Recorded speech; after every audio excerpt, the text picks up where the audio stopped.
आदर अभिनंदन आभार नमस्कार। मैं सोमनाथ मिश्र टॉक शो विद सोम में आप सभी का स्वागत करता हूं। आज हमारे साथ मल्टी टैलेंटेड पूजा श्रीवास्तव जी हैं। Pooja Srivastava ji basically joint secretary and state president of Nari Shakti foundation है। सीईओ स्टार्स इंडिया जो इनकी आईटी कंपनी है उसमें एज ए सीईओ हैं। राइटर भी हैं, ब्लॉगर भी हैं, मोटिवेशनल स्पीकर भी हैं।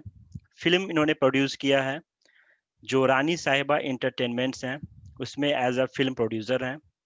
और साथ ही press club of Uttar Pradesh की कोऑर्डिनेटर हैं।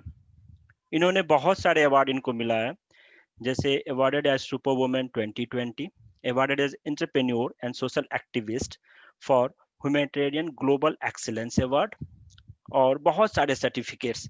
एज ए कोरोना टाइम में बहुत काम किया इन्होंने। So she got many certificates awarded for as a Corona warrior. So welcome Pooja ji, talk show with Som में आपका स्वागत है। नमस्कार सोम जी। और बहुत बहुत धन्यवाद आपको जो आज आपने अपने इतने अच्छी टॉक शो में मुझे आने का निमंत्रण दिया।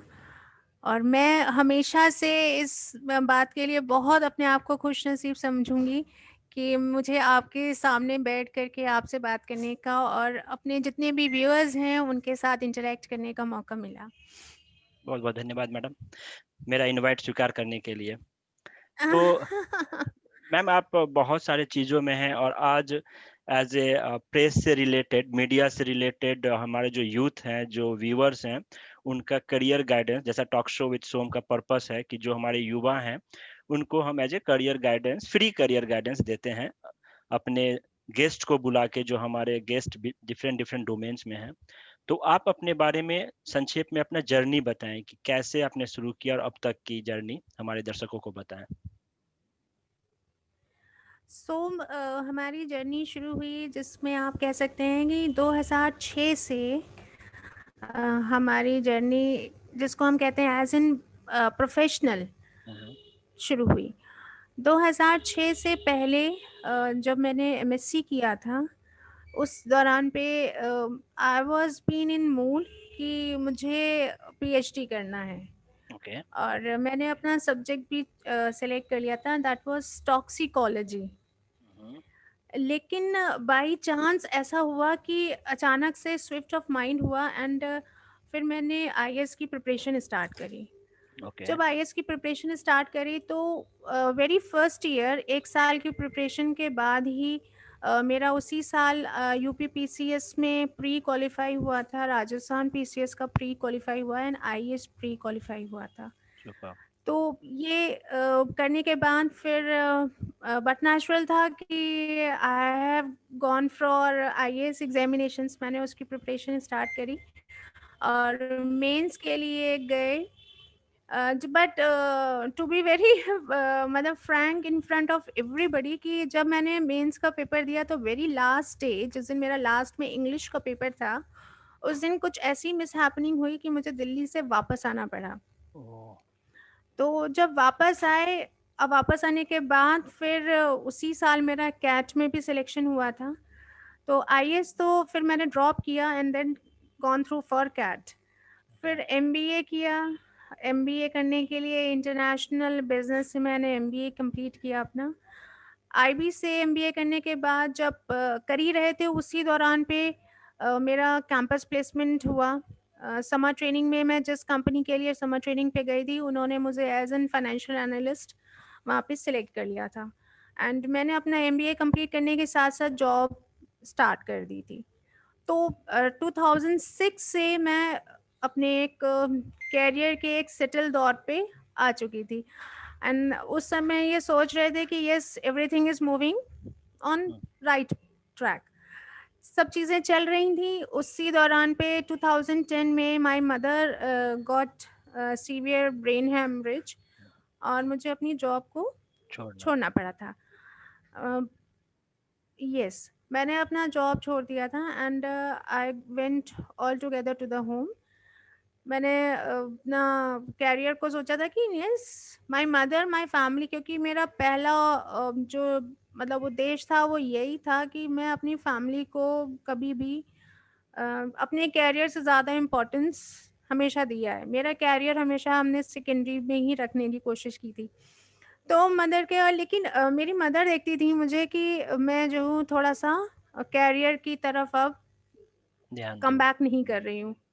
यस, सो मेरी एक हॉबी थी writing. Okay, it was just an reading and writing just was an hobby. इससे ज़्यादा कुछ नहीं था। एक अच्छा लगता था लिखना, चूँकि मैं रेगुलरली पढ़ती रहती थी और पढ़ते-पढ़ते कुछ भी थॉट्स आते थे उसको लिखना शुरू कर देते थे। तो मेरी मदर ने मुझसे कहा कि don't sit ideal, move for your लिखती हो and go for anything for publishing और कुछ ऐसा कुछ करो। तो I used to start with the behavioural management पे लिखते थे और सोशियो इकोनॉमिक्स पे लिखते थे। फेवरेट टॉपिक्स मेरे रहते थे लिखने के लिए। तो उस पे जब लिखना स्टार्ट किया तो लिखने के बाद फिर धीरे-धीरे फिर वो एक ड्यू प्रैक्टिस हो गया था। धीरे-धीरे लिखते-लिखते फिर एक अखबार आया, उन्होंने मुझसे कहा कि आप हमारे लिए लिख दीजिए, फिर आप हमारे लिए लिख दीजिए। करते-करते फिर एक इंस्टा मीडिया करके एक ग्रुप चलता है, उसमें उन्होंने एज़ एन फ्रीलांस जर्नलिस्ट के तौर पे मुझे अपॉइंट किया। ओके, वहाँ पे उस टाइम पे मुझे मिलता था 50 पैसा पर word. That was my first starting as an journalist career. हुँ, हुँ, तो 50 पैसे पर वर्ड मिलता था। लेकिन मुझे बुरा नहीं लगता था, क्यों? क्योंकि एक तो मेरी हॉबी सैटिस्फाई होती थी, दूसरा कि मैं अपने फैमिली को प्रॉपर टाइम दे पा रही थी। तो वहाँ से स्टार्ट किया और 2010 तक ऐसा चेंज आया कि फिर 2010 के बाद 2014 तक मैंने 4 साल freelancing with print media properly लिखना शुरू कर दिया था। ओके, इसी के साथ 2014 में फिर मैंने एक न्यूज़ चैनल की फ्रेंचाइज़ी रन करी। उसका नाम था अग्नि चक्र। ओके, ये एक था न्यूज़ चैनल। इसका एमपी में इसका हेड ऑफ़िस था, हुँ, हुँ, लेकिन हमने उसको यूपी में एस्टैब्लिश किया और काफ़ी अच्छा चला 2017 तक। 3 साल वो बहुत अच्छे से रन किया। काफ़ी सारे उसमें चीज़ें थी। फिर धीरे-धीरे एवरीथिंग गॉट चेंज्ड और एक जिसको कहते हैं ना, एक एमबीए वाला जो एक कीड़ा था वो कीड़ा आकर के फिर धीरे-धीरे फिर उसमें चेंजेस आने गए और एक फ्रीलांस राइटर से एक complete author, writer and blogger का सिचुएशन क्रिएट हो गया। एंड चूँकि जर्नलिज़्म में एक पदार्पण मेरा हो चुका था, तो फिर उसका प्रॉपर्ली फिर मैंने उसका डिग्री कोर्स किया and I have been well qualified with the degree of journalism and mass communication. Okay, फिर जब ये करने के बाद फिर अब ये जर्नलिस्ट की एक फ़ील्ड अलग तैयार हो गई, बट मैंने कभी भी डायरेक्टली इसको as an um, impactful media के तौर पे ही एक्सेप्ट किया, क्योंकि बहुत सारी चीज़ें जर्नलिज्म में ऐसी आती हैं कि आप करना तो बहुत कुछ चाहते हैं, रियलिस्टिक फील्ड पर वो अप्रोच नहीं आ पाते। कोशिश ये करिए कि मैं अपने आर्टिकल्स के थ्रू जो रियलिस्टिक पिक्चर्स हैं, जो एक एज एन जर्नलिस्ट एक आपकी सोच होनी चाहिए विदाउट एनी बायसनेस, उसको एक क्रिएट करके रखने की हमेशा कोशिश करी। तो ये आप मेरी जर्नी मान सकते हैं कि सुपर्ब! एज़ एन जर्नलिस्ट ये जर्नी रही, इसीलिए। हाँ जी। तो ये बताइए कि जो हमारे युवा हैं, जो चाहते हैं कि एज़ अ जर्नलिज़्म अपना करियर बनाएँ, उनके लिए मतलब थोड़ा-सा बताएँ कि कैसे क्या कर सकते हैं वो? देखिए जो जर्नलिस्ट का जो आज का जो दौर चल रहा है, वो दौर मुझे थोड़ा-सा पिंच करता है, okay, because journalism is never been in a biased system. हुँ, हुँ, बायस नहीं होना चाहिए, जर्नलिस्ट जो कोई भी अगर है, इवन अगर हम भी हैं, हम अपने आप को अगर जर्नलिस्ट, हालाँकि मैं अपने आप को पूरी तरीके से जर्नलिस्ट नहीं मानती, बिकॉज़ जर्नलिस्ट आपका जो पहला ऑब्जेक्टिव होता है, मेरे हिसाब से, वो होता है in between higher authorities and normal जो जनता है। हम इसके बीच की एक कड़ी हैं, करेक्ट, और करेक्ट। अगर ये कड़ी मज़बूत नहीं है, तो आप ना तो नीचे की समस्याओं को ऊपर तक ले जा सकते हैं, और ना ऊपर की चीज़ों को नीचे समझा सकते पहुँचा हैं। सकते हैं, बिल्कुल। तो हमारे हिसाब से आज की जो युवा पीढ़ी है, उसको, चूँकि आजकल टेक्नीक इतनी ज़्यादा है, टेक्नोलॉजी इतनी ज़्यादा हो चुकी है कि हर छोटी-छोटी चीज़ों का एक आप बहुत विस्तार स्वरूप देख लेते हैं। हुँ, हुँ। और वो विस्तार देखने की वजह से क्या होता है, जो सच्चाई है, जो वाक़ई में एक रियल पिक्चर है सोसाइटी की, वो नज़र नहीं आती है। ओके। हम वही देखते हैं जो हमको दिखाया जा रहा है, या हम वो नहीं देखना चाहते जो वाक़ई में है। हुँ, देखिए, दोनों अलग-अलग चीज़ें हैं। हम वही देख रहे हैं जो हमें दिखाया जा रहा है, और हम वो नहीं देख रहे हैं जो असलियत है। हुँ। तो हमें एज़ एन युवा जर्नलिस्ट हम यही कहना चाहते हैं, जितने भी युवा जो भी देख रहे हैं, सुन रहे हैं, आप खुद एक बहुत अच्छे एनालाइज़र हैं। ओके। देखिए, ईश्वर ने हम सबको वो सारी चीज़ें दी हैं जो हर किसी में एक समान हैं। किसी को बहुत ज़्यादा या बहुत कम नहीं दिया है। तो युवाओं को टेक्नोलॉजी का सहारा लीजिए, लेकिन ज़मीनी स्तर पे काम करिए। जर्नलिस्ट का जो आज हम लोग एक स्वरूप देखते हैं टीवी मीडिया में या और भी मीडियम्स में देखते हैं, वो एक स्वरूप अलग है। लेकिन अगर आप जनसाधारण के समूह में बैठें, तो उसका जो एक जर्नलिस्ट का जो एक किरदार है, वो बहुत अलग है।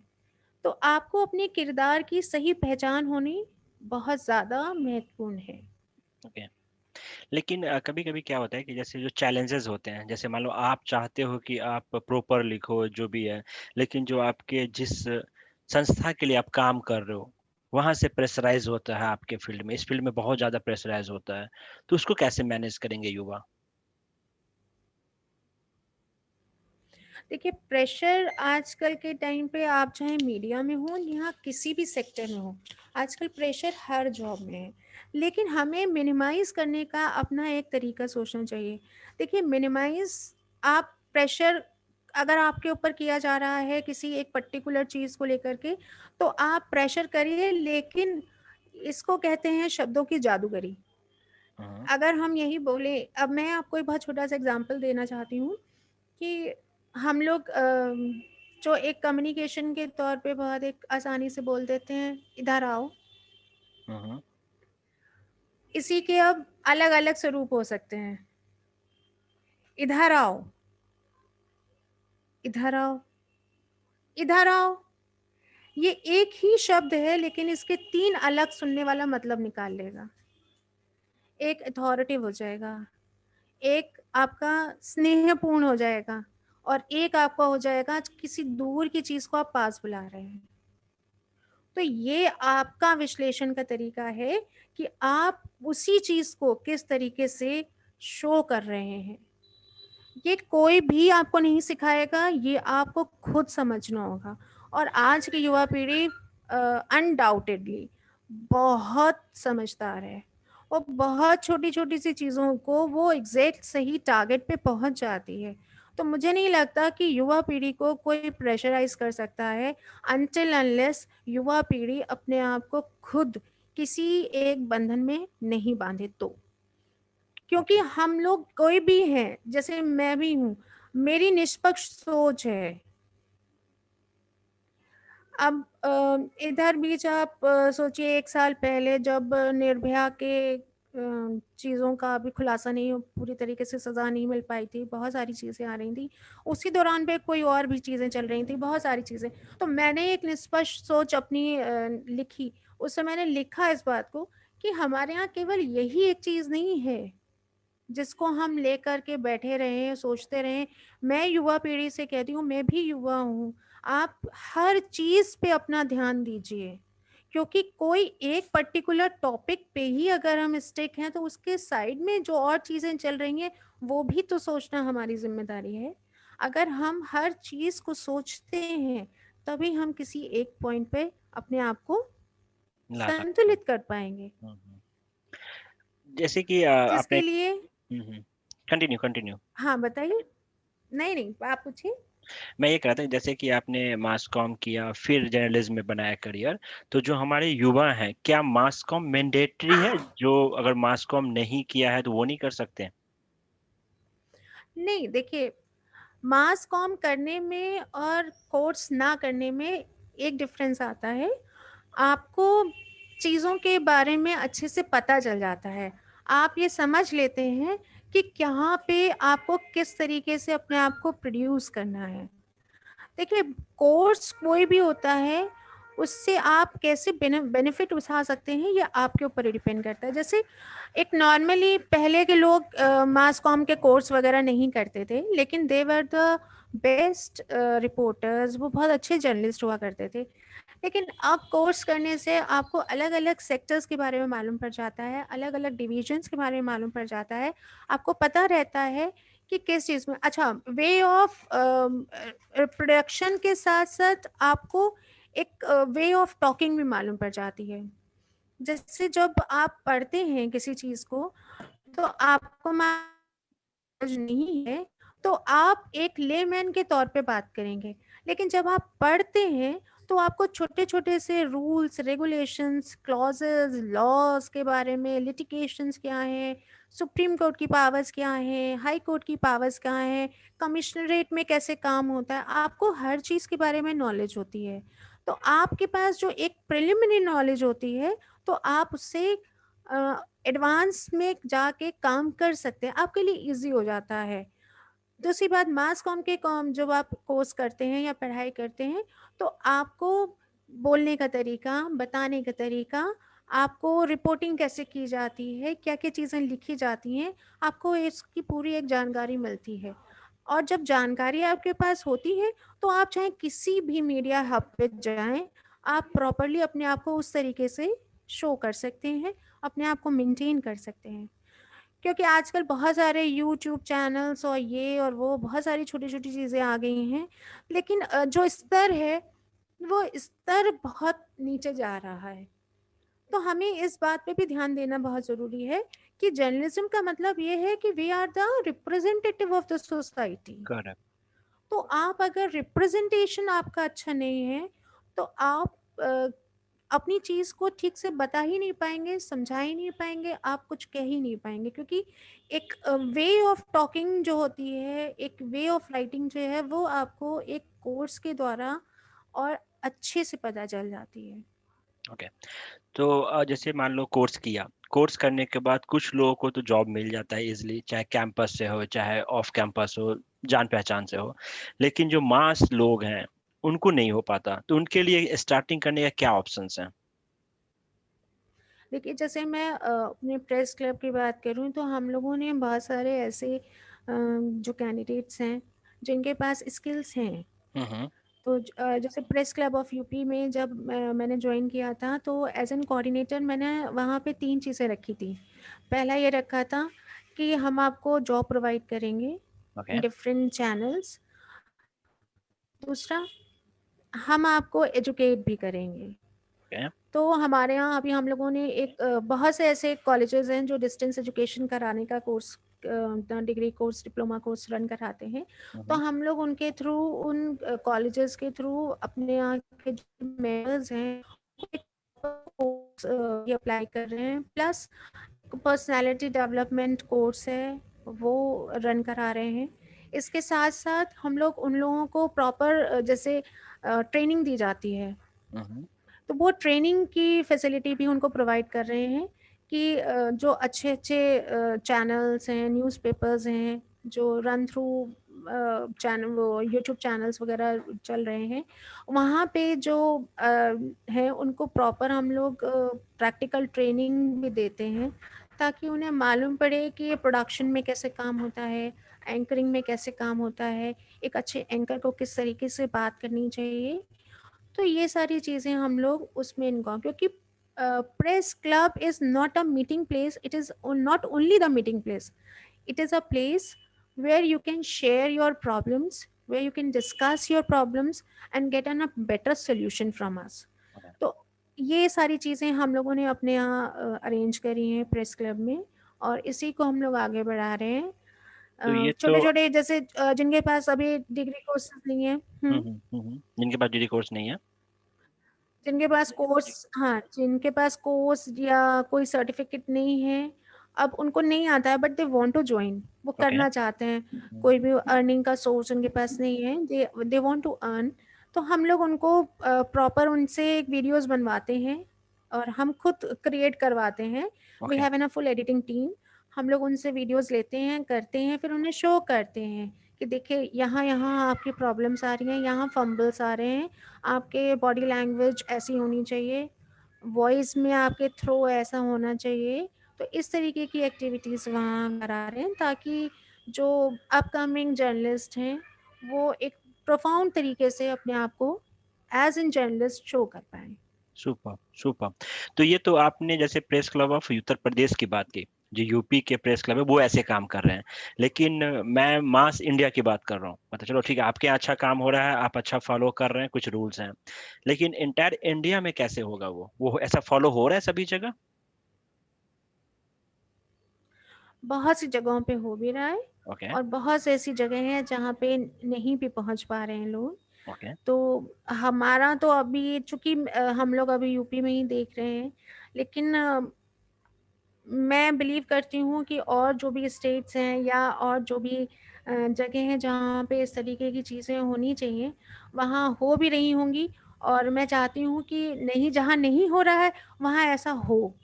बिकॉज़ जो एक कॉन्सेप्ट है अनएम्प्लॉयमेंट का, तो अनएम्प्लॉयमेंट को दूर करने की ज़िम्मेदारी as an Janata, as an नागरिक, as a citizen of India, ये हर एक की ज़िम्मेदारी है, बिल्कुल। नॉट ओनली फॉर अ बिल्कुल। Particular agency. और वही काम है कि टॉक शो विद सोम भी वही कर रहा है कि लोगों को रोजगार के लिए हम दे रहे हैं कि यार देख के आपसे कुछ सीख के कोई बिल्कुल, बन जाए। बिल्कुल। तो मुझे ये बताएं कि इंडिया में क्या स्कोप है जर्नलिज्म के लिए, कह लो, या पत्रकारों की क्या स्कोप है फ्यूचर में? अभी कितना दिख रहा है आपका स्कोप? देखिए, स्कोप तो बहुत है। ओके। स्कोप मतलब मेरे हिसाब से बहुत ज़्यादा वाइड स्प्रेड स्कोप है, लेकिन फिर मैं एक बात कहूँगी कि it depends on individual to individual. आप अपने स्कोप के प्रति कितने ईमानदार हैं, ये उस पर्टिकुलर पर्सन पे डिपेंड करता है। ये उस पर्टिकुलर चैनल, पर्टिकुलर न्यूज़पेपर पे डिपेंड करता है कि वो अपनी इम्पोर्टेंस को कैसे शो करा पा रहा है।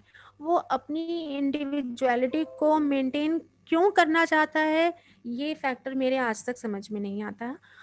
फैक्टर मेरे नज़र में सिर्फ़ ये है कि अगर हमें मालूम है कि हमें कुछ करना है, तो you have to do. Okay. बगैर कुछ किए हुए पाने का एक सपना, वो सिर्फ़ सपना ही होता है, रियलिटी नहीं बन पाती। ओके। कितने तरह के मीडिया होते हैं वैसे? जैसे मीडिया हाउस में कितने तरह के मीडिया होते हैं? जैसे प्रिंट मीडिया हो गया। देखिए, मीडिया हम्म। हाउस डेफ़िनेटली प्रिंट मीडिया है, हम्म। इलेक्ट्रॉनिक मीडिया तो है ही। हम्म। आजकल सोशल मीडिया बहुत है, that hmm. Is also a form of electronic media. Hmm. Radio media है। हम्म। इसके अलावा आजकल मीडिया के तौर पे आप देखिए, लैपटॉप, मोबाइल्स और ये सारी चीज़ें जो एक प्रिंट मीडिया का ही हिस्सा आ जाती हैं, ये सॉरी, इलेक्ट्रॉनिक मीडिया का हिस्सा हो जाती हैं, ये एक बेसिक मीडिया हब है। हम्म। इसके अलावा एक हमारा एंटरटेनमेंट सेक्टर आ जाता है, ओके। वो एक अलग पैटर्न ऑफ मीडिया है। ओके। तो ये अलग-अलग तरीके हैं, लेकिन जिसमें मुझे सबसे अच्छा लगता है कि that is the print media. Okay. Print media जो है, अखबार, मैगज़ीन, ये these are the best media जिसमें जो मेरी पर्सनल लाइकिंग है। अच्छा, मैं यहाँ पे आपको, जैसे मैं प्रिंट मीडिया और डिजिटल मीडिया की बात करें, तो जैसे पहले आप, अगर आप 10 साल पहले आप जाओ या 5 साल पहले जाओ, तो प्रिंट मीडिया बूम पे था, लोग हमेशा पेपर लेके, रूटीन था सभी के घरों में सुबह न्यूज़पेपर देखना। लेकिन आजकल वो चीज़ घटता जा रहा है। क्योंकि डिजिटलाइज हो गया है, तो ऑनलाइन मोबाइल पे ऐप पे देख लेते हैं या न्यूज में देख लेते हैं। तो इलेक्ट्रॉनिक मीडिया कह लो, डिजिटल मीडिया कह लो, कितना इम्पैक्ट डाला है प्रिंट मीडिया को? देखिए थोड़ा बहुत तो इफ़ेक्ट पड़ा है, लेकिन मेरे हिसाब से कोई बहुत बड़ा चेंज नहीं आया है। बिकॉज़ टाइम बीइंग तो लोग इलेक्ट्रॉनिक या डिजिटल मीडिया को एप्रिशिएट करते हैं, बट इन लॉन्ग टर्म ये एप्रिशिएट नहीं होता है। अल्टीमेटली आपको अगर ऑथेंटिसिटी चाहिए तो that is for print media. Print media की जो न्यूज़ होती है, वो आज भी इतना डिजिटलाइजेशन होने के बावजूद भी आज भी वो एक खबर जो अखबार में छपी है, that means a news, okay. और उसको माना जाता है कि वो मतलब ऑथेंटिकेटेड खबर है, इसमें कोई गड़बड़ नहीं है। ओके। ये छपा है तो that means it's true. Okay. Okay. इसके अलावा लॉट्स ऑफ थिंग मैंने खुद से बहुत नोटिस करी हैं। हालांकि मेरा अपना खुद का भी यूट्यूब चैनल चलता है, लेकिन मैंने खुद से नोटिस किया है कि लोग इतने भ्रमित हैं डिजिटल मीडिया में कि उनको खबरों की सच्चाई का जो एक आनी चाहिए, दिखना चाहिए खबरों की सच्चाई, वो दिखता तो है, लेकिन उसका कितनी सच्चाई वाकई में उसमें है, वो कहीं मिसिंग फैक्टर दिखता है। ओके। लेकिन अखबार की खबर आज भी, आप कोई भी घर ले आप चले जाइए सोम, आप देख लीजिए वहाँ पे टीवी ज़रूर चलेगा, मोबाइल की ऐप्स पे ज़रूर चलेगी खबरें, लेकिन अखबार हर घर में मिलेगा। And that shows that print media in that situation also winning in all the circumstances. Print media is a print media. Okay, so आप ये कह रहे हो कि प्रिंट मीडिया को थोड़ा बहुत फर्क पड़ा है, लेकिन ज्यादा फर्क नहीं पड़ रहा है, मतलब जो अपॉर्चुनिटीज है ज़्यादा दोनों में बराबर है। तो बराबर है। अगर हम ये बात करें जो लोगों की, तो उनके लिए किस में, क्योंकि डिजिटल मीडिया में क्या आसान है, लोगों को पैसे ज्यादा मिलते हैं, ऐसे सुनने में आता है कि डिजिटल मीडिया है, न्यू टेक्नोलॉजी है, तो पैसे ज्यादा, उसमें पैसे कम है। तो ये क्या सही है, ऐसा होता है क्या? देखिए सही भी है, हम इसको गलत नहीं मानेंगे, लेकिन प्रिंट मीडिया और जो आपका डिजिटल मीडिया है हम्म। उसमें जो एक बेसिक डिफरेंस है, वो डिफरेंस बिल्कुल अलग है, क्योंकि उसके जो कस्टमर्स हैं प्रिंट मीडिया के, हम्म। They are the fix customers. Okay. और डिजिटल मीडिया में जो कस्टमाइजेशन होता है, हाँ, हाँ। That is unlimited. और आजकल जो ये टेक्नोलॉजीज के बेस पे जो सारे काम होते हैं हम्म। कि आपके इतने व्यूज हो जाएंगे, इतना ये हो जाएगा, इतने लाइक्स होंगे, इतना अनलाइक्स होंगे, ये सारी चीज़ों से एक कन्वर्जन ऑफ मनी ये हम्म। चेंज हो गया है। मतलब लोग तो क्वालिटी पे नहीं करते बट यू ध्यान, कैन नॉट से लोग दैट पैस डिपेंड्स ऑन क्वांटिटी। क्वांटिटी और जो रिम्यूनरेशन मिलता क्वांटिटी है उस पे ज्यादा फोकस होता बिल्कुल। है। Okay, perfect. जी। तो अगर जैसे जो स्टूडेंट हैं, जो युवा हैं, जो मान लो कि टेंथ के बाद ही, तो उनको कैसे, जैसे बहुत युवा को पता नहीं होता है कि उनके अंदर लगता है मैं कर लूंगा, नहीं कर पाएंगे, तो आप क्या कहोगे, क्या क्या खूबियां होनी चाहिए इस फील्ड में आने के लिए, जो प्रीरिक्विजिट कह लें, क्या क्या होना चाहिए? देखिए पहली बात तो एक मिनिमम क्वालिफिकेशन सेट होनी चाहिए। ठीक है। मेरे हिसाब से मिनिमम क्वालिफिकेशन सेट होती है, तो उससे आपका जो एक ब्रेन मैप होता है हम्म। वो परफेक्ट जाता है। दूसरी बात ये है कि एक अच्छे जर्नलिस्ट के लिए एक तो सोच बहुत क्लियर होनी चाहिए। Where do you actually want to approach yourself.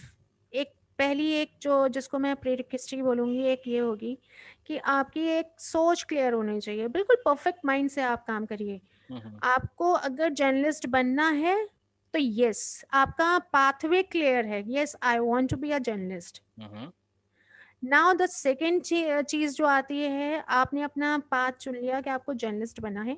अब सेकेंड चीज आती है कि your way of communication, it's a huge huge factor. Okay.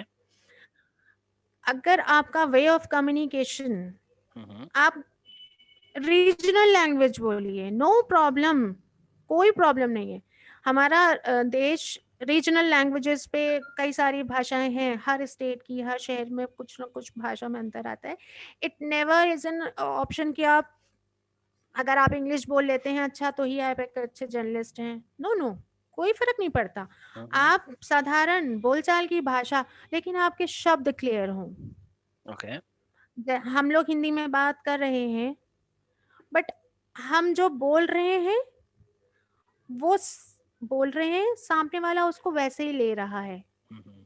शब्दों का जो जिसको कहते हैं ना, जर्नलिस्ट वाक्पटु होता है। हम्म। तो वाक्पटुता का मतलब होता है कि आप सामने वाले से अपनी बात को जो आप उसके मुंह से निकलवाना चाहते हैं, आप निकलवा लें साधारण भाषा में। हम्म। तो ये एक आपके अंदर खूबी होनी चाहिए कि आप अपनी बात को किस तरीके से रख रहे हैं और सामने वाला आपकी बात को एग्जैक्टली उसी तरीके से ले ले। ओके। तो आप एक बहुत अच्छे जर्नलिस्ट साबित हो सकते हैं। क्लियर माइंड, आपकी भाषा, आप हिंदी भाषी हैं, कोई समस्या नहीं है, आप हिंदी में बात करिए। कोई ज़रूरी नहीं है कि आपको इंग्लिश लैंग्वेज आए, हम्म। कोई ज़रूरी नहीं है आप बंगाली हैं तो आप जिस जगह काम कर रहे हैं, अगर वहाँ पे बंगाली भाषा बोलने वाले लोग हैं, बंगला, तो वो आपकी बात को वैसे ही समझ लेंगे। अब वहाँ पे अब डिफ़रेंस ये आता है कि अगर आप कहीं ऐसी जगह पे फँस गए हैं, जहाँ पे आपकी भाषा का मेल-जोल वाला बहुत दूर-दूर तक है, जैसे आप नॉर्थ में रहते हैं, आप साउथ में जा रहे हैं, वहाँ के किसी व्यक्ति से बात कर रहे हैं, तो हमारे लिए एक होता है। लेकिन वो धीरे-धीरे, धीरे-धीरे जब आप काम करने लगते हैं, हम्म। आपको लैंग्वेज पे अपने आप कमांड आने लगता है। तो ये मैं मानती हूँ, ये 3 चीज़ें बहुत ज़रूरी हैं। चौथी चीज़, अगर आप प्रॉपर कोर्स करके अगर आ रहे हैं, तो आपके पास एक छोटा-सा बैकग्राउंड है, हल्की-सी आपके पास नॉलेज है ओके। कि आपको कुछ-कुछ चीज़ें पता हैं कि आप उस नॉलेज को कहीं न कहीं यूटिलाइज़ ज़रूर कर पाएँगे। एक ये अंतर आता है। बाकी एजुकेशन इज़ मस्ट, बट आप काम करने के साथ भी वो एजुकेशन ले सकते हैं। आप वाया एक्सपीरियंस भी गेन कर सकते हैं। आप अच्छे लोगों के साथ बैठ रहे हैं, नॉलेजेबल पर्सन्स के साथ बैठ रहे हैं, तो वो चीज़ें ऑटोमैटिक आपके पास आने लगती हैं। ओके। तो ये तो आपने बताया कि जो लोग किसी के यहाँ रोजगार करना चाहते हैं, चाहे वो किसी के यहाँ भी हो। अगर हम बात करें स्वरोजगार की, आत्मनिर्भर भारत की बात करें, स्वरोजगार करना हो, तो इसमें क्या-क्या स्कोप है? स्वराज को में बहुत स्कोप है। देखिए, इस सब में आप ऑनलाइन फैसिलिटीज़ बहुत सारी हैं आजकल। आप अपना खुद का एक यूट्यूब चैनल क्रिएट कर सकते हैं। ओके। आप अपनी खुद की एक ऑनलाइन मैगज़ीन, आजकल रजिस्ट्रेशंस ऑनलाइन होते हैं। हुँ। आप आरएनआई अपना अप्लाई कर सकते हैं और उसमें कोई बहुत ज़्यादा खर्चा भी नहीं होता है। It's very easy to have an RNI number. Online registrations process होते हैं आजकल। आप ऑनलाइन रजिस्ट्रेशन करके अपनी खुद का अखबार, खुद की मैगज़ीन लॉन्च कर सकते हैं। आप अगर थोड़े से टेक्नोलॉजिकल अवेयर्ड हैं, तो हुँ। आप एक यूट्यूब चैनल अपना बना सकते हैं। आप एक खुद का अपना एक छोटा-मोटा न्यूज़ चैनल बना सकते हैं, if you can have such an enough finance. तो बहुत कम खर्चे पे आप अपना खुद का अपना एस्टेब्लिशमेंट कर सकते हैं। बट ये सारी चीज़ें बहुत ईज़िली आजकल की युवा जनरेशन इसको कर सकती है। ओके। जैसे अखबार चलाने में बहुत आसान है। हुँ, हुँ। गवर्नमेंट ने फैसिलिटी दे रखी है। आरएनआई नंबर्स के लिए आप ऑनलाइन रजिस्ट्रेशन करिए, पेपर्स सबमिट करने होते हैं और कोई बहुत ज़्यादा पेपर्स नहीं होते हैं। आप अपना करके आरएनआई नंबर ले सकते हैं और अपना खुद का अखबार अगर आपके पास है, आप खुद का अखबार चला सकते हैं। अगर आप उसको प्रिंट नहीं करा पा रहे हैं, मान लीजिए अभी शुरुआत में, हुँ, क्योंकि हुँ। प्रिंट होने में आपको थोड़ा-सा पेपर और परचेज़ करना है और प्रिंटिंग मशीन और ये सारी चीज़ें होती हैं। हालाँकि आजकल मशीनें भी सब ऑन रेंट मिल जाती हैं, लोनिंग भी फैसिलिटी अवेलेबल हो जाती है। लेकिन अगर स्टार्टिंग में नहीं कर पाते हैं और आप थोड़ा-सा टेक्नो हब हैं, तो आप अपना ऑनलाइन न्यूज़पेपर चला सकते हैं, ऑनलाइन मैगज़ीन्स चला सकते हैं। आप अपना यूट्यूब चैनल कर सकते हैं। तो ये सारी चीज़ें आप खुद कर सकते हैं और इनमें कोई बहुत ज़्यादा खर्चा भी नहीं होता है, अफोर्डेबल होता है। आप ओके। करके अपना खुद का व्यवसाय बना सकते हैं। बहुत-बहुत धन्यवाद पूजा जी आपका। और जैसे मुझे पता है कि आपके पास समय की कमी है, और आप जाने से पहले, जैसे हम लोग विदा लेने से पहले, कुछ शब्द कहना चाहें हमारे दर्शकों को? हाँ जी, बिल्कुल। मैं सभी से बस एक बात ज़रूर कहूँगी कि अम, बहती नदी देखी होगी, गंगा जी पहाड़ों से उतर के आती हैं। तो रास्ते से जब उतरती हैं तो अपने डेस्टिनेशन तक पहुंचने के लिए रास्ते में बहुत छोटे-छोटे, बड़े-बड़े पत्थर भी मिलते हैं। तो ये जो पत्थर हैं, ये एक्चुअली में हमारे जीवन के स्ट्रगल्स के पत्थर हैं। तो आप बहती नदी बनिए, don't stick to be like a दलदल, या छोटा तालाब मत बनिए। अगर ऑब्स्टिकल्स आ रहे हैं लेकिन आपको पता है आपकी डेस्टिनी, आपका डेस्टाइन कहाँ पे है, आपका मेन टारगेट क्या है, अपने टारगेट पे फोकस्ड रहिए, भटकिए नहीं। जो भी एक अपने टारगेट लाइफ का एम बनाया है, उस एम तक पहुंचने के लिए गंगा नदी के जैसे बनिए और बहिए। जो ऑब्स्टिकल्स हैं उसको ओवरकम करके, उसके बाई साइड करके, और या फिर अगर आपके पास क्षमता है तो उस ऑब्स्टिकल को सामने से हटा के अपना रास्ता क्लीन कीजिए और आगे बढ़ते जाइए। Don't stick to a one point. कोई भी स्ट्रगल, कोई भी लाइफ जो, इवन हम लोग भी हैं, इवन सोम आप भी हैं, हम हैं, हम लोगों के भी हर लाइफ के हर चीज़ों में बहुत सारे ऑब्स्टिकल्स आते हैं। बट हम लोगों का एक सबसे बड़ा जो एक उद्देश्य होना चाहिए कि हम करना क्या चाहते हैं, what exactly I want to be. Correct. अपना फोकस बनाइए और उस फोकस पे टारगेट करते हुए अपने एम के लिए आगे बढ़ते जाइए। Don't wait for anything. कोई मेरेकल आसमान से नहीं होता है, miracles are created by ourselves. ये हमारा हाथ है और इसी हाथ से मेरेकल्स होते हैं। So move on, don't be in the side of negativity, always be on a positive side. अगर ऑब्स्टिकल आया है तो आप उसका रास्ता निकालिए कि ऑब्स्टिकल दूर कैसे होगा। ऑब्स्टिकल दूर करने के लिए आप अपने एम को मत भूलिए, आपका टारगेट है, आपको वहां तक पहुंचना है। सुपर्ब! बहुत ही सही कहा आपने पूजा जी, हमारे दर्शकों को, व्यूअर्स को। और इसी के साथ मैं आपका धन्यवाद करता हूँ कि आप हमारे शो में आए और अपनी बहुत सारी अनुभवों को शेयर किया। इससे यकीनन लोगों को फ़ायदा होगा। धन्यवाद।